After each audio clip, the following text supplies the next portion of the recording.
Au programme de SmackDown cette semaine, à la demande de Cody Rhodes, Kevin Owens et lui se feront face dans le ring pour peut-être régler leur compte. Le tournoi pour le tout premier championnat des États-Unis féminin se poursuit. La tension continue de monter dans la division par équipe. Et en vue du War Games masculin, la Bloodline de Solo Sikoa demande à celle de Roman Reigns de rendre les armes. Voilà, vous abandonnez. Bah vous êtes 4, on est 5, vous pouvez pas lutter. Allez, on a gagné. Allez, c'est tout, c'est comme ça. Roman Reigns, tu es cerné, rendez les armes! Dernier avertissement! Bon, vous l'avez vu sur la vignette, hein, ça va pas rendre les armes, mais au contraire, le 5e membre de la Bloodline de Roman Reigns, on va l'avoir lors de cet épisode. Ouais, salut à tous, c'est Sturi, on est parti pour ce SmackDown Recap. Mais avant toute chose, l'heure est peut-être venue, au vu des interrogations naissantes depuis ces derniers jours, de parler de l'avenir du WWE Network. Ça reste en effet peut-être très flou quant à la situation de la France vis-à-vis de ce nouveau deal Netflix qui débutera au début de cette année 2025, puisque tous les pays concernés par ce deal Netflix ont communiqué sur les réseaux sociaux, sauf, bah oui, la France. Et depuis quelques jours, certains abonnés du WWE Network commencent à recevoir des mails les informant que la plateforme de WWE fermerait au 31 décembre 2024 et que Raw, SmackDown, NXT, les Premium Live Events et une sélection des archives de WWE migreraient vers Netflix. Bon, quid de la France? Quid des pays pas concernés? Quid des groupes de télévision comme Media One qui possèdent AB1 et AB Explore, qui je le rappelle est engagé avec la diffusion exclusive des programmes WWE, Raw, SmackDown et NXT jusqu'à la fin de l'année 2025. Si le WWE Network ferme, on ne sait pas comment la France suivra les Premium Live Events en 2025. Alors la question est là, et pour l'instant on n'a pas de réponse. Est-ce que le network ferme partout? Est-ce que Netflix France va récupérer une partie de la bibliothèque de WWE plus les Premium Live Events, mais pas Raw, pas SmackDown et ni NXT, ou peut-être avec quelques semaines de décalage sur leur diffusion? Pure spéculation de ma part, le doute est toujours permis, et vraiment grouillez-vous, hein, parce qu'on est à juste un petit peu plus d'un mois de cette grosse transition très attendue par Triple H, hein, qui lui s'attend à avoir 60-70 millions de téléspectateurs en direct pour la première de Monday Night Raw, sachant que Netflix revendique une audience de 108 millions de viewers pour le combat entre Jake Paul et Mike Tyson. C'est des chiffres qui peuvent paraître astronomiques, mais qui sont peut-être en réalité atteignables. Est-ce qu'ils vont les atteindre? Autre interrogation et même peut-être grosse inquiétude de ma part, les archives du WWE Network ne migreront pas toutes vers Netflix. Il est bien précisé que seulement une sélection des archives sera disponible. Est-ce que cette sélection s'étoffera comme on l'a vu s'étoffer tout au long de l'existence du WWE Network ces 10 dernières années? Quid des archives des vieux épisodes de Monday Night Raw, de SmackDown, de la WCW, de Nitro, de Thunder? Oui, comment on va regarder WCW 2000 et comment on va rigoler? C'est vraiment, s'il vous plaît, pensez à nous. Bon, pensez à moi surtout, parce que oui, je sais, il n'y en a aucun d'entre vous qui s'inflige une telle douleur. WCW avec Eric Bischoff et Vince Russo, non mais vraiment. Bien évidemment, si plus d'informations tombent, je vous en tiendrai informé lors des Raw Recap, SmackDown Recap, on en parlera probablement même sur twitch.tv/Turi316 à l'avenir. Et pour clôturer cette longue intro, je vous rappelle également que cette nuit, c'est AEW Full Gear, le Sturistradamus, la preview de la carte est sortie hier, un match se rajoute à la carte, Konosuke Takeshita contre Ricochet pour le championnat international. On en sortira évidemment un qu'est-ce qui s'est passé, mais tout de suite c'est SmackDown, alors direction Salt Lake City dans l'Utah. Oh, ça me rappelle quelque chose. Hein. Ah ouais, mon premier séjour aux États-Unis, Salt Lake City, voir les paysages et tout, voilà, la petite nostalgie. Et bien, pas le temps pour la nostalgie, on est parti, le générique. Et 1 et 2 et seulement 2, pas besoin de plus pour être heureux. On se détend, on allume l'ordi, c'est l'heure de retrouver Sturi. Ça va causer de 619, de son pom de pedigree. Mais si comme moi t'as rien compris, t'es quand même le bienvenu. Ça le catch, de la passion et du fun. On se prépare pour le corps à corps. Donc tout le monde reste fort. SmackDown, dans la nuit du 22 au 21 novembre. On est parti. Qu'est-ce qui se passe? On nous remontre la confrontation de la semaine dernière entre la Bloodline de Solo Sikoa, celle de Roman Reigns. C'est parti en bagarre. Et la bagarre, Roman Reigns, il l'a perdu, puisque Bronson Reed est venu renforcer les rangs de Solo Sikoa. Roman Reigns, désespéré, il a passé un coup de fil à Paul Heyman. D'ailleurs, tiens, c'est bizarre, quoi. Il va pas demander à Paul Heyman d'être le 5e homme. Paul Heyman, c'est pas un catcheur. Polo, c'est pas un catcheur. Et consternation générale, puisque le numéro de Paul Heyman n'était plus attribué. Paul Heyman a-t-il désormais balayé de sa mémoire Roman Reigns? Nous en découvrirons bien plus à la fin de cet épisode. Oui, c'est un peu le fil rouge. La Bloodline de Solo Sikoa, quant à elle, elle fait son arrivée au ring. Ils sont 5. Ça prend la pause. Ça acknowledge. Enfin, ça acknowledge. Entre eux, ils s'acknowledge. Mais par contre, Salt Lake City, ils acknowledge rien du tout. Solo Sikoa, le message est clair. On est 5. Vous êtes 4. Vous avez perdu une bataille la semaine dernière. Ça sert à rien d'aller à Wargames. Vous venez sur ce ring et vous rendez les armes. J'attends ultimatum posé ce soir. Ouais, parce que Solo Sikoa, il peut décider de mettre des ultimatums. Belle delivery de la part de Solo Sikoa qui prend toujours un petit peu plus de consistance, de personnalité en tant que leader de cette Bloodline, qui a quand même de la gueule sur le papier, avec l'ajout de Bronson Reed, même si ça fait pas un sens incroyable, je tiens à le dire quand même, c'est assez joli. Est-ce que Bronson Reed il restera affilié à cette Bloodline pour la suite, ou est-ce qu'il repart sagement du côté de Monday Nitro? Ça, on découvrira. La réponse de Roman Reigns à tout ça, c'est pas pour maintenant, parce qu'apparemment il est pas encore arrivé. Donc on attendra. En transition, balaye le programme de l'émission, la confrontation attendue entre Kevin Owens et le champion universel Cody Rhodes. Un match par équipe est prévu entre Bayley et Naomi contre Candice LeRae et Tiffany Stratton. Et LA Knight, va défendre le championnat des États-Unis contre Santos Escobar. Ouais, c'est le moment de ressortir la carte gêne. Enfin, le match! Et l'action va débuter avec un combat qualificatif pour ce tournoi inaugural du championnat des États-Unis féminin. Bianca Belair va faire face à Blair Davenport qui est rentrée pendant la pub et Chelsea Green qui a eu le droit à son entrée complète. 10 minutes d'action plutôt correcte avec une Chelsea Green qui continue de m'impressionner dans toutes ses exécutions, tous ses moves et toujours sa personnalité débordante. Un petit retour aux basiques à côté Bianca Belair qui arborait une tenue très similaire à celle qu'elle avait à ses débuts du côté de NXT. L'athlétisme, les trademarks évidemment, tout va bien. Et Blair Davenport, elle était là pour, vous en doutez bien, à un moment donné, prendre le tombé. Voilà, montrer 2-3 petits trucs sympas. Fait de match, storytelling, bien évidemment, Bianca Belair étant engagée dans la compétition Wargames féminine, le 5v5. Au moment où elle était sur le point de capitaliser, le Titantron s'illumine et là, on y découvre Jade Cargill qui a été attaquée. Ouais, bon là, elle est attaquée, là. Oula, la manière dont elle est posée, là, sur le capot de cette bagnole. Un service de sécurité qui s'empresse. Qu'est-ce qui s'est passé? Il y a fatalement aussi un complice. Je le dis cash, il y a un complice dans le camion de Kevin Dunn, qui n'est plus celui de Kevin Dunn. On sait pas qui est dans le camion désormais. Mais à tous les coups, c'est quelqu'un qui veut distraire Bianca Belair. Parce que là, évidemment, pour Jade Cargill, on pouvait plus rien faire. Elle a été attaquée, elle est par terre. Bianca Belair, elle allait pas pouvoir faire le save. Et pourtant, Bianca Belair, eh ben, elle s'est dit, oh non, mon ami, elle a été attaquée. Bah vite, qu'est-ce que je fais? Bah je quitte le match. Pour l'acting de Bianca Belair est pas fou dans son hésitation. Qu'est-ce que je fais? Chelsea Green, elle y voit un moyen de capitaliser sur Blair Davenport qui va quand même la contrer. Il va y avoir un micro-suspense pour la fin de match, mais un prêture porté par Chelsea Green qui se qualifie en demi-finale. On va retrouver après ça Bianca Belair, caméra embarquée sur le parking de l'arène. Il y a une ambulance, il y a Naomi, il y a Bayley, elles sont tristes, elles sont inquiètes. Jade Cargill, elle a été transférée à l'hôpital et elle a même été retirée de son combat qualificatif la semaine prochaine où elle était censée affronter Michelle Miaim et Piper Niven. La question est, sera-t-elle retirée également du Wargames féminin, vu que c'est au lendemain de l'épisode de SmackDown, même si l'épisode de SmackDown de la semaine prochaine, il a été enregistré après celui-ci, enfin bon, ça, on n'en parlera pas. Pas de spoiler, s'il vous plaît, évidemment, pas de spoiler. Et le fait que Bayley soit sur place pour l'évacuation en ambulance, je me suis dit, tiens, peut-être que Bayley va prendre la place de Jade Cargill dans ce Wargames et raconter peut-être quelque chose qui pourrait nous intriguer avec Io Sky. Voilà, essayer de raccrocher les wagons. Qui a attaqué Jade Cargill? Eh bien, probablement le complice de la personne qui a lancé la vidéo sur le Titantron. Voilà, quelqu'un du backstage. Quelqu'un qui aime bien s'occuper de surveillance vidéo. Voilà, je ne cite personne, je ne le vise pas. D'ailleurs, on n'a pas de nouvelles. Qu'est-ce qui devient, lui? Ça fait longtemps, ça fait quoi? Depuis le mois de juin, quand même, qu'on a... Prochain combat, LA Knight, le champion des États-Unis défend contre Santos Escobar. À peine Santos Escobar arrivé au ring sous aucune réaction. Un vidéoclip de Shinsuke Nakamura. Un vidéoclip plutôt intimidant. Shinsuke Nakamura nous parle de l'insécurité de LA Knight. Il a besoin de l'appui du public pour se sentir fort et apprécié. Ça cache quelque chose, ça cache ses faiblesses. À peine la vidéo diffusée, LA Knight il se fait attaquer dans le dos par Santos Escobar, qui va être une étape malheureuse. Dans ces 8 minutes de match, Santos Escobar, personne n'y a cru. Shinsuke Nakamura, il est venu à la toute fin du match pour faire une petite distraction, histoire de planter le décor de la future rivalité. Santos Escobar, il s'est fait avoir puisque LA Knight il reste sur ses gardes. Le BFT 1, 2, 3, toujours champion des États-Unis. On a mis à peine 2 secondes de la musique de LA Knight.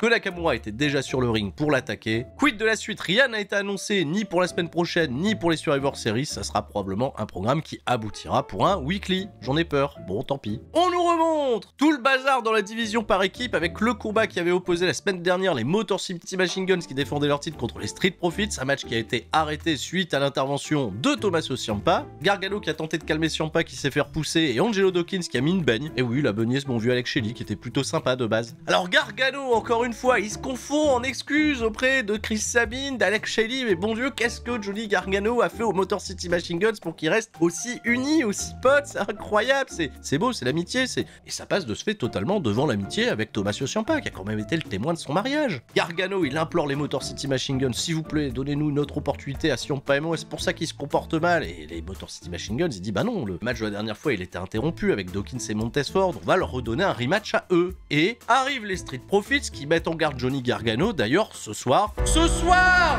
Ouais, est-ce qu'on peut dire que c'était le main event? Peut-être, ce sera le dernier match de la soirée. Tommaso Ciampa fera face à Montesford dans un combat 1v1. Eh ben, on va prendre, parce que c'est quand même une belle affiche sur le papier. Et ça y est, c'est le moment, la Bloodline est arrivée, elle remonte le couloir, grosse démarche et grosse attitude de Roman Reigns. En fait, non, pas du tout, il fait juste que marcher avec des mecs derrière lui. Ça résume assez bien, je trouve, le retour de Roman Reigns jusqu'à présent. Hein. Voilà, marcher, avoir de l'attitude.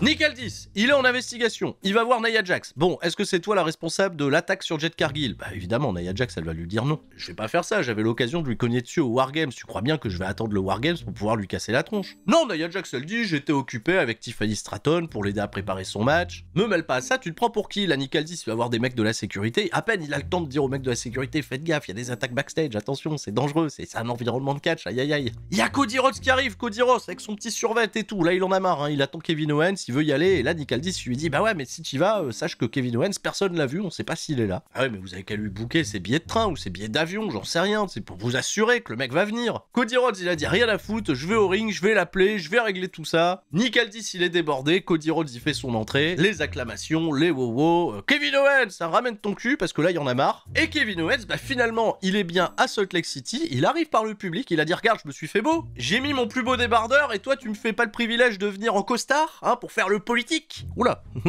ça clash, qu'est-ce qui se passe? Il est remonté Kevin Owens, il a raison d'être remonté, et il va dire pourquoi il est remonté. La raison pour laquelle il est remonté, c'est celle qu'on s'imaginait bien, c'est Cody Rhodes qui a fait alliance avec Roman Reigns, alors que Kevin Owens y estimait Cody être son ami, qui l'a aidé à terminer sa petite histoire, il s'est même foutu de sa gueule en disant t'as terminé ta petite histoire. Moi je me suis battu pendant 4 années avec Roman Reigns, il a tenté par un nombre incalculable de fois de mettre fin à ma carrière, et si le sacrifice que j'ai fait pour toi Cody Rhodes se solde par un on oublie tout et on fait équipe Roman et moi, bah non, bah ça marche pas frère, ça marche pas, donc t'es le responsable. Si j'ai attaqué Randy Orton, c'est de ta faute, t'as du sang sur les mains. Et Cody Rhodes il fait bah non, bah pas du tout, mais non. Bon il l'a pas dit comme ça, il est très remonté Cody Rhodes, et d'ailleurs il va avoir une excellente delivery pour les mots qui vont suivre. Il va insister sur le move qui a été porté par Kevin Owens sur Randy Orton, le pile driver, un move qui a été banni depuis des années, qui a pris des vies à des catcheurs. T'as fait ça à Randy Orton, un mec qui t'apprécie, un mec qui t'aimait. En fait le vrai problème Kevin Owens dans cette histoire, c'est toi. T'as un palmarès incroyable, t'as été Grand Slam championne, mais la seule personne qui ne croit pas en Kevin Owens et qui s'auto-détruit de la sorte, et ben c'est toi, c'est toi-même. Et on a l'impression que Cody, il voit assez juste, hein. C'est des mots qui résonnent pas mal dans la tête de Kevin Owens. Cody Rhodes, il rajoute le manque de confiance en toi a fait que lors de Bash in Berlin, t'as pas été capable d'appuyer sur la détente pour me terminer alors que tu m'avais à point. Souvenez-vous de ce passage du combat qu'on avait évoqué dans le qu'est-ce qui s'est passé de Bash in Berlin, où en effet, Kevin Owens, il avait hésité avant d'attaquer le genou de Cody Rhodes, il avait fini par le faire, mais il n'avait pas powerbombé sur les Proud, ce qui lui a malheureusement un petit peu plus tard coûté le match parce que Kevin Owens n'avait peut-être pas assez confiance en lui. En tout cas, c'est ce que Cody Rhodes veut lui faire comprendre. Kevin Owens, il lui dit cette fois-ci, vu que je te déteste désormais, bah j'aurais aucun mal à appuyer sur la détente. Cody lui dit bah c'est très bien, dis-moi quand. Là, il y a les Survivor Series qui arrivent, il y a Saturday Night Main Event qui arrive au mois de décembre. Kevin Owens, il reste évasif. En tout cas, ça sera certainement pas ce soir à Salt Lake City parce que je rappelle quand même que Kevin Owens est heel, donc c'est une petite manière de s'approprier un peu de cheap heat. Ça fait jamais de mal. Et Kevin Owens, avant de partir, il va rappeler à Cody Rhodes que Randy Orton, il l'aime toujours, il l'estime toujours beaucoup, et pourtant, on lui a mis un pile driver. Alors imagine ce qu'il ferait à un mec comme Cody Rhodes qui déteste. Cody Rhodes, il aura tout de même le mot de la fin. Ouais, dès que tu m'auras dit quand, je t'attends de pied ferme et je vais certainement pas me retenir non plus. Et là, on sent l'animosité entre les deux hommes. C'est un excellent programme d'attente, puisqu'on se doute que Cody Rhodes, il ira défendre son titre à WrestleMania, on sait pas encore contre qui. Kevin Owens, il a une place cruciale, et là, je suis en train de me poser une question. Si Kevin Owens, il en veut autant à Cody Cody Rhodes. J'ose pas imaginer ce qui se passera lorsqu'il croisera Sami Zayn, alors que là ils sont sur le même show, ils pourraient se recroiser, mais bon, c'est peut-être pas le moment, puisque Sami Zayn, bah, il a pas eu de mal à pardonner à Roman Reigns, lui non plus, voilà. Et là ça doit le mettre à bout, Kevin Owens. En réalité, mettez-vous à la place de cet homme, ça doit être compliqué. Excellent, voilà, je reprends toujours un peu plus d'intérêt dans ce programme. La seule interrogation, c'est pourquoi. Et c'est dommage que ça se fasse peut-être pas du côté des Survivor Series, parce qu'on aurait été en plus de ça au Canada, et Kevin Owens aurait probablement reçu un bel accueil. J'aime bien les foules sauvages, vous le savez. On nous a montré des images de Solo Sikoa qui demande à Roman Reigns de se rendre. Rends-toi, Roman Reigns, t'es nul. Tout ce que tu sais faire, c'est marcher dans le couloir avec de l'attitude. Bouh. Voilà, alors que Solo Sikoa, c'est un beau chef tribal, il a de l'attitude, il a la classe. Et Roman Reigns backstage, bah qu'est-ce qu'il fait l'autre à part marcher dans le couloir? Il est assis et il réfléchit, il pense, il est là.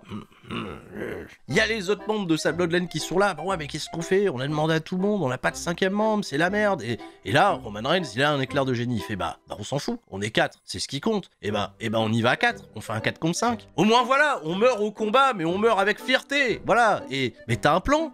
Bah non, bon. C'est marrant. Moi j'ai senti, tu vois, le début de gros messages épiques de la part de Roman Reigns. T'as un plan? T'as quelque chose? Je sais pas. Bon, bravo, hein, quand même, bravo. Grosse performance. Ils vont y aller à 4. Bon, allez-y à 4. Mais pour l'instant, c'est pas eux d'y aller à 4. C'est un match par équipe, un match à 4, justement. Bayley, Naomi font leur entrée. Elles affrontent Candice LeRae et Tiffany Stratton qui vont devoir s'associer pour la première fois. Voilà la petite cour derrière Nia Jax. Et évidemment, il va y avoir des miscos pendant ce match. Des miscos qui vont permettre à Bayley et Naomi de reprendre la tendance. Et Bayley, la malheureuse qui était en train de se prendre la hit, va réussir son comeback. Et au moment de faire le relais avec Naomi, elle va se faire attaquer à l'extérieur du ring par Nia Jax. Voilà, comme ça se termine. Disqualification. C'était juste un match prétexte pour voir, bah oui, de la dissension entre Tiffany Stratton et Candice LeRae. Un assaut derrière en 3v2 qui va se rééquilibrer parce que vous savez qu'est-ce qu'on prépare? On prépare un Wargames féminin. Alors hop, envoyez la musique de Yoskai pour faire le save. Yoskai, allez, fait sens. Yoskai, elle vient sauver Naomi et Bayley avec qui elle a feudé pendant des mois et des mois. Mais c'est pas grave. On contrebalance, on envoie Liv Morgan et Raquel Rodriguez pour faire le surnombre. Et puis voilà, après, Superman arrive, Rhea Ripley avec un kendo stick, son masque noir, parce que désormais il est noir, hein, là encore plus badass. Les babyface à 4 pourtant, tu vois, Roman Reigns c'est pas compliqué, là elles sont que 4, elles arrivent à faire fuir les heels. Et là c'était parfait, là les planètes elles étaient alignées pour avoir au moins ne serait-ce qu'un échange de regards entre Bayley et Yoskai, histoire d'être cohérent avec tout ce qui est... Parce que WWE ils aiment bien être cohérents, aller prendre des petites bribes d'histoire d'il y a quelques mois et de leur donner du sens plusieurs mois plus tard avec Seth Rollins notamment, et je trouve ça très très bien. Et là on avait une occasion parfaite de voir les planètes s'aligner et ils l'ont pas fait, on s'est juste focus sur Rhea Ripley, elle a fait le save et ça s'est arrêté là. Et je suis déçu, encore une fois. Mais c'est Wargames féminin, c'est tellement simple en plus, de base. Ah bon, je me détends, et je vais parler d'un homme en colère. Cody Rhodes, quand il est revenu de backstage, il a croisé qui? Il a croisé Carmelo Hayes, qui s'est foutu de sa gueule. Carmelo Hayes, il parlait avec Giovanni Vinci. Bah il est là, il est vivant. Mais Giovanni Vinci, il va pas nous intéresser, c'est les mots que Carmelo Hayes a dit à Cody Rhodes. Cody Rhodes, il prend tout mal. Ah ouais, non, il est chafouin. Hein. Alors on est venu séparer les hommes, voilà, Nick Aldis, Cody Rhodes, il lui a dit, choisis mieux là tes pics la prochaine fois pour SmackDown, parce que lui, il me manque de respect là. Ils s'affronteront la semaine prochaine, rassurez-vous. Ça a été annoncé? J'ai vu que dans les spoilers, il y avait le match. Ça n'avait pas été annoncé, mais ça fait sens que ça soit annoncé. Putain, j'ai peut-être dit une connerie. Vous allez me détester. Non, bon, ça faisait sens. Hop, j'ai pas dit qu'il va gagner. Bon.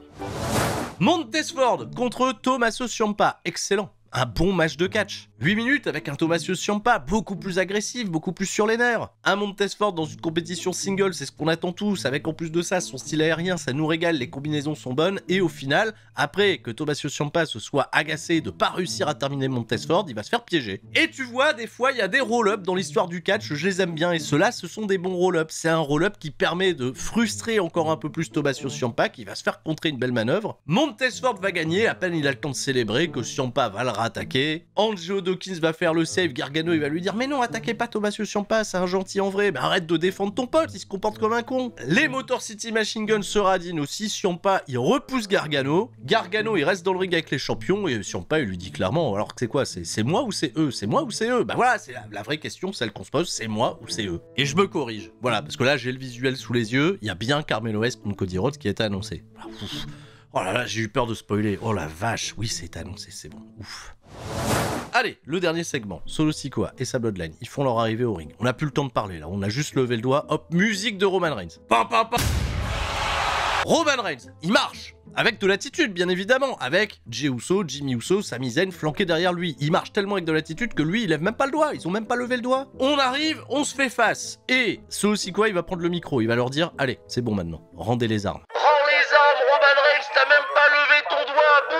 Ah, c'est vrai, il a même pas levé son doigt. Et Solo Sikoa, il dit, en plus de ça, je vais vous faire une proposition, rejoignez ma Bloodline, parce qu'en réalité, je vous ai toujours aimé. Bon, il a une drôle manière de montrer ses sentiments. Imaginez la force de frappe qu'on pourrait avoir si on se réunissait tous les 9, on dirigerait la WWE pour les décennies à venir. Bon, là, ça va quand même, Roman Reigns, ça fait pas une petite décennie qu'il est à la tête de la WWE. C'est pas un pari très osé, Solo Sikoa. Bon, bah alors qu'est-ce qu'on fait? Parce que Solo Sikoa, très gentiment, il tend le micro à Roman Reigns. Roman Reigns, est-ce qu'ils vont se rendre? Se rendre, je ne sais pas, mais se rendre à l'évidence, ce serait bien. Il y a plus personne qui peut venir faire le 5e homme. Enfin, plus personne parmi tous les gens auxquels on a pensé. Il y en a probablement des auxquels on n'a pas pensé. Eh ben, il a interrompu Roman Reigns par une voix au loin, une voix qu'on connaît bien, celle de Paul Heyman.